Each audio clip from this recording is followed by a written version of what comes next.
দর্শক সবাইকে আমন্ত্রণ নিউজ 24 সকাল 9টার বিরতিহীন সংবাদে আপনার সঙ্গে পুরো সংবাদ জুড়ে আছি আমি তামিমুর রহমান তন্ময়। মুজিব বর্ষে সরকারের ঘোষণার আওতায় প্রথম ধাপে আজ প্রায় 70,000 পরিবারকে জমি সহ ঘর হস্তান্তর করবেন প্রধানমন্ত্রী শেখ হাসিনা। আজ সকাল 10:30টায় গণভবন থেকে ভিডিও কনফারেন্সের মাধ্যমে বিভিন্ন জেলায় 492টি উপজেলায় যুক্ত হয়ে গৃহহীন ভূমিহীনদের এই উপহার তুলে দেবেন প্রধানমন্ত্রী। এর মধ্যে 66,189টি ভূমিহীন গৃহহীন পরিবারকে 2% খাস জমির মালিকানা দিয়ে বিনা পয়সায় 2 কক্ষ বিশিষ্ট ঘর মুজিব বর্ষের উপহার হিসেবে প্রধানমন্ত্রী প্রদান করবেন। এছাড়াও 21টি জেলায় 44টি গ্রামে 743টি ব্যারাক নির্মাণের মাধ্যমে 3,715টি পরিবারকে ব্যারাকে পুনর্বাসন করা হবে। শুধু ঘরই নয়, প্রতিটি ঘরে বিদ্যুৎ ও সুপেয় পানির ব্যবস্থা করা হয়েছে। পাশাপাশি পরিবারগুলোর কর্মসংস্থান ও উদ্যোগ নেওয়া হয়েছে।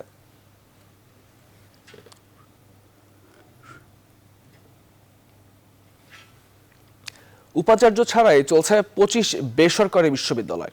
উপাচার্য, উপ উপাচার্য কিংবা কোষাধ্যক্ষ গুরুত্বপূর্ণ সবগুলো পদ ফাঁকা 10 বিশ্ববিদ্যালয়, যা চরমভাবে বাধাগ্রস্ত করছে প্রতিষ্ঠানগুলোর শিক্ষা কার্যক্রমে।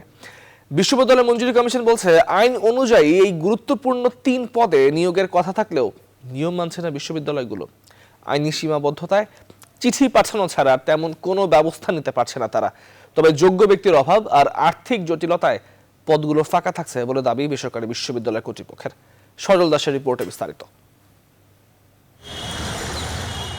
বেসরকারি বিশ্ববিদ্যালয় বিপুল শিক্ষার্থীর উচ্চ শিক্ষা অর্জনের মাধ্যম। বর্তমানে দেশের সরকার অনুমোদিত বেসরকারি বিশ্ববিদ্যালয় 107, যার 97টির কার্যক্রম চলমান। আইন অনুযায়ী বেসরকারি বিশ্ববিদ্যালয়ের সাংগঠনিক কাঠামো অনুমোদন, চাকরিবিধি, বাজেট অনুমোদন সহ গুরুত্বপূর্ণ সকল দায়িত্ব থাকবে বোর্ড অব ট্রাস্টিজের হাতে। আর পূর্ণকালীন কর্মকর্তা হিসেবে নির্দিষ্ট মেয়াদে নিযুক্ত হবেন উপাচার্য, উপ উপাচার্য আর কোষাধ্যক্ষ।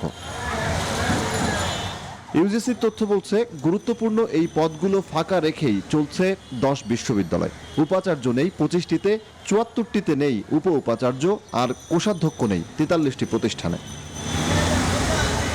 এসব অনিয়ম থাকলেও চিঠি পাঠানো ছাড়া তেমন কোনো ব্যবস্থা নিতে পারেনি ইউজিসি।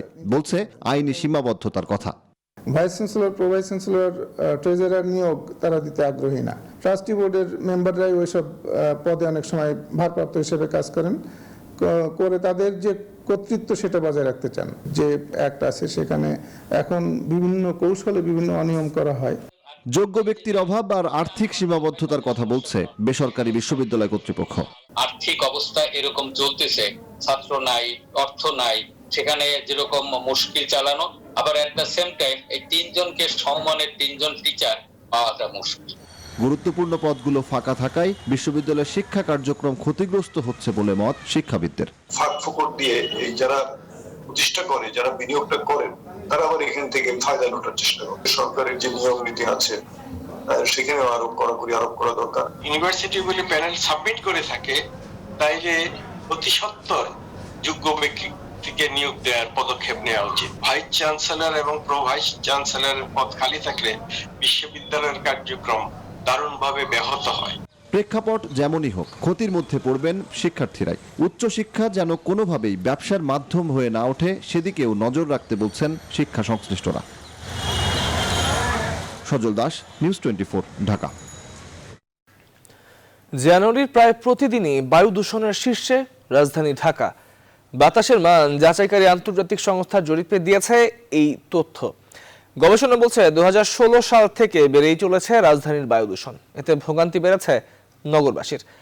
বিশ্লেষকরা বলছেন, আদালতের নির্দেশনা সত্ত্বেও বায়ু দূষণ রোধে কার্যকরের কোনো পদক্ষেপ নেই দায়িত্বপ্রাপ্তদের।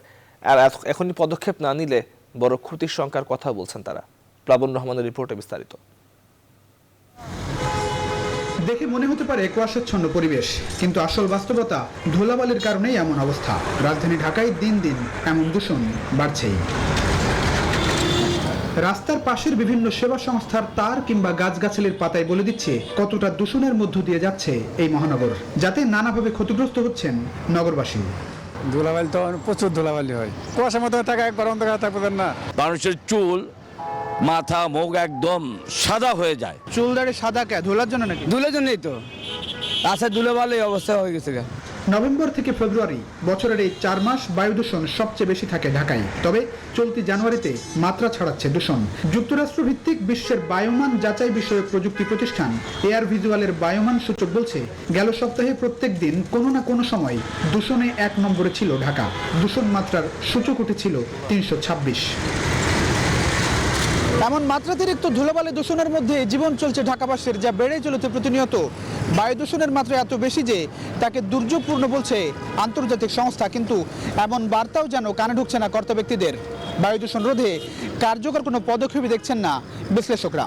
মহামান্য হাইকোর্ট ঢাকার বায়ু দূষণ নিয়ন্ত্রণ করার জন্য সিটি কর্পোরেশনকে স্পেসিফিক্যালি দায়িত্ব দিয়ে পানি ছিটানোর দায়িত্ব দেওয়া হয়েছিল, কিন্তু দুঃখজনকভাবে সিটি কর্পোরেশন সেই কাজে তাদের নজরদারি এবং এটি ইমপ্লিমেন্টেশনে তেমন কোনো গুরুত্ব দিচ্ছে না। বাপার এই যুগ্ম সম্পাদক বলছেন, বিভিন্ন মেগা প্রকল্পের কর্মযজ্ঞের কারণে 2016 থেকে বায়ু দূষণের মাত্রা বেড়েই চলেছে, কিন্তু দায়িত্বশীলদের কেউ যথাযথ পদক্ষেপ নিচ্ছেন না। Metro rail, elevated express highway, এরকম বড় প্রকল্পগুলো রাজধানীতে যখন কাজ শুরু করে তখন থেকে কিন্তু এই দূষণের পরিমাণটা বাড়লো। যে কোনো বড় প্রকল্পে 1.5 থেকে 2% বাজেট বরাদ্দ থাকে পরিবেশগত দিকগুলোকে নিয়ন্ত্রণ করার জন্য, দূষণ নিয়ন্ত্রণ করার জন্য, কিন্তু এই বড় প্রকল্পগুলো সামাও এগুলো ওভারলুক করছে।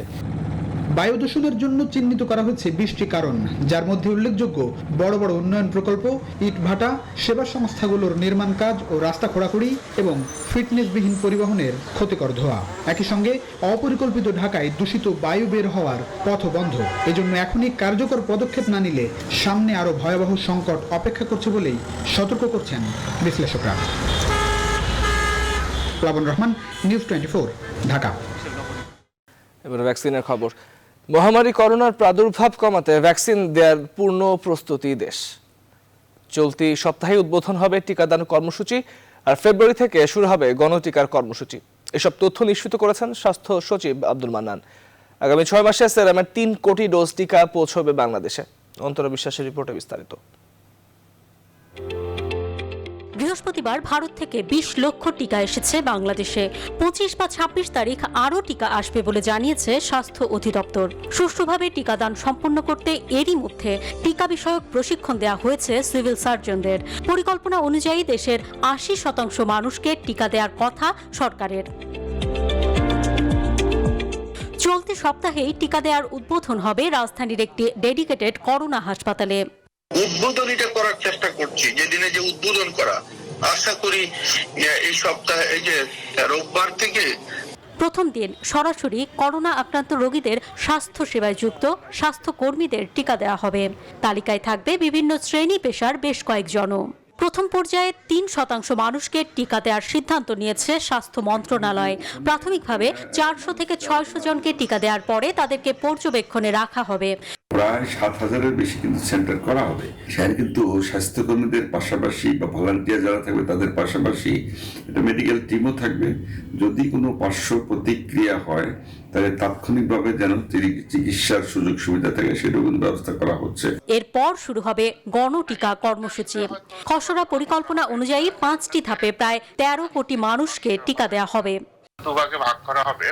একটাতে 400 থেকে 500 হবেন চিকিৎসার সাথে সংশ্লিষ্ট স্বাস্থ্যকর্মীরা, আর সমাজের বিশিষ্ট ব্যক্তিরা এবং আমাদের প্রায়োরিটি লিস্টে যারা আছেন সেখান থেকে রিপ্রেজেন্টেটিভ মানুষজনকে দিয়ে প্রথম শুরু করা হবে। ফেব্রুয়ারির 8 তারিখ থেকে এখন পর্যন্ত সেটাই সিদ্ধান্ত আছে, সারা দেশে একযোগে সরকারি সকল হাসপাতালে টিকা কার্যক্রম শুরু হবে। স্বাস্থ্য অধিদপ্তর বলছে পরবর্তী 6 মাসে মোট 3 কোটি ডোজ টিকা সিরাম ইনস্টিটিউট থেকে আসবে। একই সাথে টিকা আসবে কোভ্যাক্স থেকেও। দেশের সকল মানুষই টিকার আওতায় আসবে বলে জানিয়েছে সরকার। এছাড়াও বঙ্গবন্ধু শেখ মুজিব মেডিকেল বিশ্ববিদ্যালয় কর্তৃপক্ষ জানিয়েছে খুব শীঘ্রই ট্রায়াল হবে চীন থেকে আসা ভ্যাকসিনেরও। অন্তরা বিশ্বাস, নিউজ 24, ঢাকা। দেশের অধিকাংশ মানুষের প্রযুক্তির সঙ্গে পরিচয় না থাকায় অ্যাপের পরিবর্তে জাতীয় পরিচয়পত্র ধরে করোনা টিকা দেওয়ার পরামর্শ দিয়েছেন গণস্বাস্থ্য কেন্দ্রের প্রতিষ্ঠাতা ডক্টর জাফরুল্লাহ চৌধুরী। শুক্রবার রাজধানীর গণস্বাস্থ্য নগর হাসপাতালে অনুষ্ঠিত করোনা টিকার সুষ্ঠু ব্যবস্থাপনা শীর্ষক আলোচনা সভায় তিনি এই পরামর্শ দেন। ডক্টর জাফরুল্লাহ বলেন, বাংলাদেশের জনগোষ্ঠীর বড় অংশ দরিদ্র। তারা অনলাইনে প্রযুক্তির সঙ্গে পরিচিত নন। ফলে ভ্যাকসিনের জন্য অ্যাপে নিবন্ধন করা তাদের জন্য কঠিন হবে।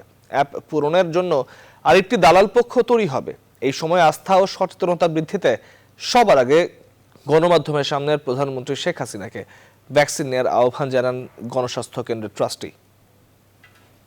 ভয় পাওয়া আর ভ্যাকসিন না নেওয়া এটার মধ্যে অল্প একটু রিলেশনশিপ আছে। এটা একটা সাইকোলজিক্যাল ব্যাপার। আমরা কনসার্ন হব বায়োলজিক্যাল ব্যাপারে, ফিজিক্যাল ব্যাপারে। সত্যিকারে যদি আমাদের ক্ষতি হয় কিনা সেটা।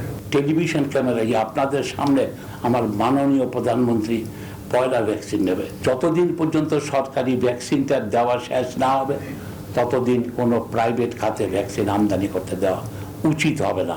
এটা ভুল কাজ হবে। এই প্রতিটি ভুলের জন্য যে শাস্তিটা জনসাধারণকে পেতে হয়। স্বাস্থ্যবিধি মেনে 4 ফেব্রুয়ারি থেকে শিক্ষা প্রতিষ্ঠান খুলে দিতে সার্বিক প্রস্তুতি নেওয়ার নির্দেশনা দিয়েছে মাধ্যমিক ও উচ্চশিক্ষা অধিদপ্তর মাউসি। তবে স্বাস্থ্যবিধি মেনে ক্লাস নেওয়া হবে শিক্ষার্থীদের আংশিক উপস্থিতিতে। এক্ষেত্রে অগ্রাধিকার দেওয়া হবে এসএসসি ও এইচএসসি শিক্ষার্থীদের। পরবর্তীতে ধাপে ধাপে অন্যান্য শ্রেণীরও ক্লাস শুরু হবে। এসএসসি ও এইচএসসির বিজ্ঞান, বাণিজ্য ও মানবিক বিভাগের মধ্যে এক বিভাগের শিক্ষার্থীদের ক্লাস হবে প্রতিদিন। এর আগে এমন নির্দেশনা দিয়ে ক্লাস রুটিন তৈরি করতে শিক্ষা প্রতিষ্ঠানগুলোকে বলে মাউসি।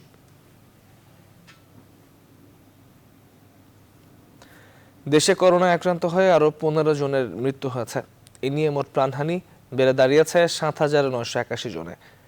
গেল 24 ঘন্টায় নমুনা পরীক্ষা হয়েছে দেশে 14,846টি, যার মধ্যে শনাক্ত হয়েছে 619টি। মোট আক্রান্তের সংখ্যা বেড়ে হয়েছে 5,30,890 জন।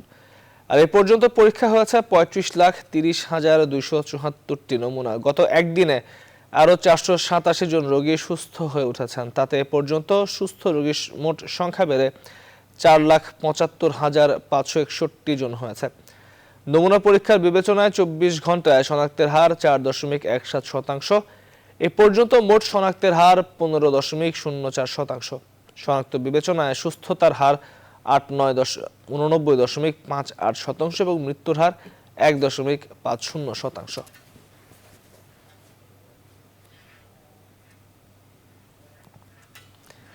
এবারে চট্টগ্রাম সিটি নির্বাচনের খবর। আচরণবিধি লঙ্ঘন করে ক্ষমতাসীন দলের এমপি ও মন্ত্রীরা চট্টগ্রাম সিটি নির্বাচনকে প্রভাবিত করছেন বলে অভিযোগ করেছেন বিএনপির মেয়র প্রার্থী ডক্টর শাহাদাত হোসেন। গেল দিন সকালে নগরীর রাহাত্তারপুল ও বাকলিয়ায় গণসংযোগকালে সাংবাদিকদের কাছে তিনি এমন অভিযোগ তুলে ধরেন। বলেন, ভোট ছাড়াই জয়ী হতে বিএনপি নেতাকর্মীদের গ্রেপ্তার ও হয়রানি করা হচ্ছে। যদিও অভিযোগ অস্বীকার করেছেন আওয়ামী লীগের মেয়র প্রার্থী রেজাউল করিম। বলেছেন, অভিযোগ করা বিএনপির অভ্যাসে পরিণত হয়েছে। ধানের শীষের প্রার্থী তথ্য প্রমাণ ছাড়াই মিথ্যা ও বানোয়াট অভিযোগ করছেন বলেও মত তার। গেল দিন সকালে বদ্দারহাটে নির্বাচনী প্রচারণায় অংশ নিয়ে এসব কথা বলেন রেজাউল করিম।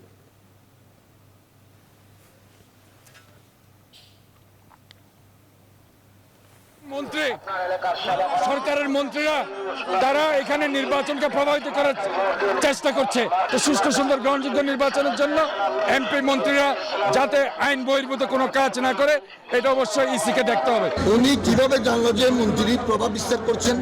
কোনো তথ্য প্রমাণ আছে? তথ্য প্রমাণ থাকলে এটা পেশ করতে বলেন। সন্ত্রাসী কর্মকাণ্ড কারা করছে? এরা সন্ত্রাস করেছে, অগ্নি সন্ত্রাস করেছে। নির্বাচনে বিজয়ী হওয়ার জন্য যে সমস্ত পদক্ষেপ পরিকল্পনা গ্রহণ করা প্রয়োজন সেগুলো কিন্তু আমরা দেখি না। ভোটের দিন তাদের কর্মীদের উপস্থিতি আমরা দেখি না। ইভেন কি এজেন্টও অনেক জায়গায় দেন না, কিন্তু তারা অভিযোগ করেন।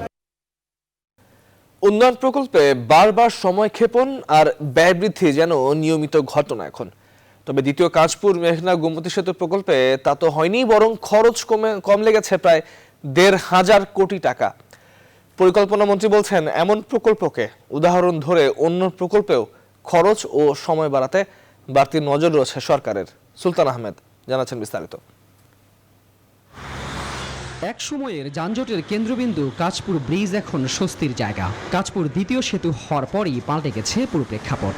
নতুন ব্রিজ দিয়ে রাজধানী থেকে বের হওয়া পুরনোটি ব্যবহার হচ্ছে রাজধানীতে প্রবেশের জন্য। সব মিলে চিরচেনা যানজট এখন খুঁজে পাওয়া দায় অন্যতম ব্যস্ত এই সড়কে। সামনে এগিয়ে একই চিত্র দ্বিতীয় মেঘনা কিংবা গোমতী সেতুতেও নতুন আরেকটি করে ব্রিজ হওয়ায় কমে গেছে যানজট। আর এই প্রকল্পে সরকারের বরাদ্দ ছিল ৮,৪৮৭ কোটি টাকা। অনেকটা অবিশ্বাস্য হলেও সত্য এই যে এই প্রকল্পে খরচ হয়েছে ৭,০২২ কোটি টাকা, অর্থাৎ ব্যয় সাশ্রয় হয়েছে ১,৪৬৫ কোটি টাকা। ফিজিক্যাল কন্টিনজেন্সিতে আমাদের খরচ কম হয়েছে। প্রাইস কন্টিনজেন্সি যেটা ধরা থাকে যে মূল্য বেড়ে যেতে পারে, সেরকমটি এখানে হয়নি। তাছাড়া সিডি ভ্যাট খাতেও একটা উল্লেখযোগ্য ৭৭ কোটি টাকা সিডি ভ্যাট খাতে আমাদের কম লেগেছে। প্রকল্পে জাপানের আন্তর্জাতিক সংস্থা জাইকার ঋণ বরাদ্দ ছিল ৬,৪৩০ কোটি টাকা আর সরকারের ২,০৫৭ কোটি। ব্যয় কমে আসায় ঋণ নেওয়া সাশ্রয় হবে ৭১৬ কোটি। এছাড়া সরকারের খরচও কমেছে ৭৪৮ কোটি টাকা।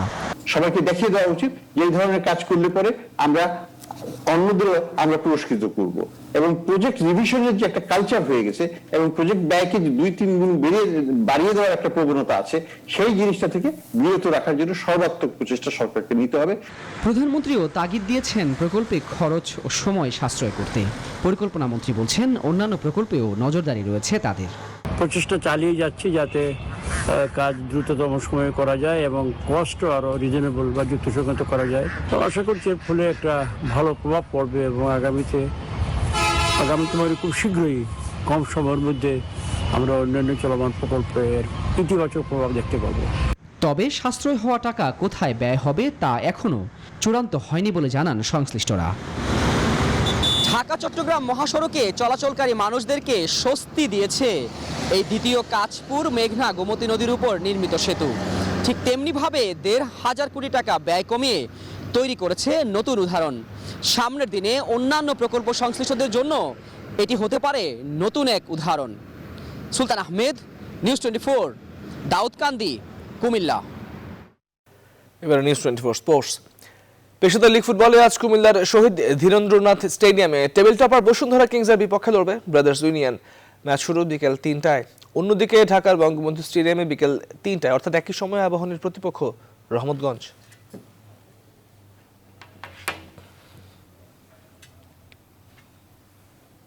দর্শক শেষ করছে এখনকার বিরতিহীন সংবাদ। সঙ্গে থাকবার জন্য এতক্ষণ ধন্যবাদ সবাইকে।